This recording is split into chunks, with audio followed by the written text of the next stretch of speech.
مرد عورتوں پر حاکم ہیں، اس لیے کہ اللہ نے بعض کو بعض سے افضل بنایا ہے، اور اس لیے بھی کہ مرد اپنا مال خرچ کرتے ہیں۔ تو جو نیک بیویاں ہیں وہ فرمانبردار ہوتی ہیں، اور ان کے پیٹھ پیچھے اللہ کی حفاظت میں مال و آبرو کی خبرداری کرتی ہیں۔ اور جن عورتوں کی نسبت تمہیں معلوم ہو کہ سرکشی اور بدخوئی کرنے لگی ہیں تو پہلے ان کو زبانی سمجھاؤ، اگر نہ سمجھیں تو پھر ان کے ساتھ سونا ترک کر دو۔ اگر اس پر بھی باز نہ آئیں تو زد و کوب کرو، پھر اگر تمہارا کہنا مان لیں تو پھر ان کو ایذا دینے کا کوئی بہانہ مت ڈھونڈو، بے شک اللہ بہت اونچا ہے، بڑا ہے۔ اور اگر تم لوگوں کو معلوم ہو کہ میاں بیوی میں انبن ہے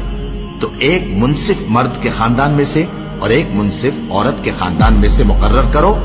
وہ اگر صلح کرا دینی چاہیں گے تو اللہ ان میں موافقت پیدا کر دے گا۔ کچھ شک نہیں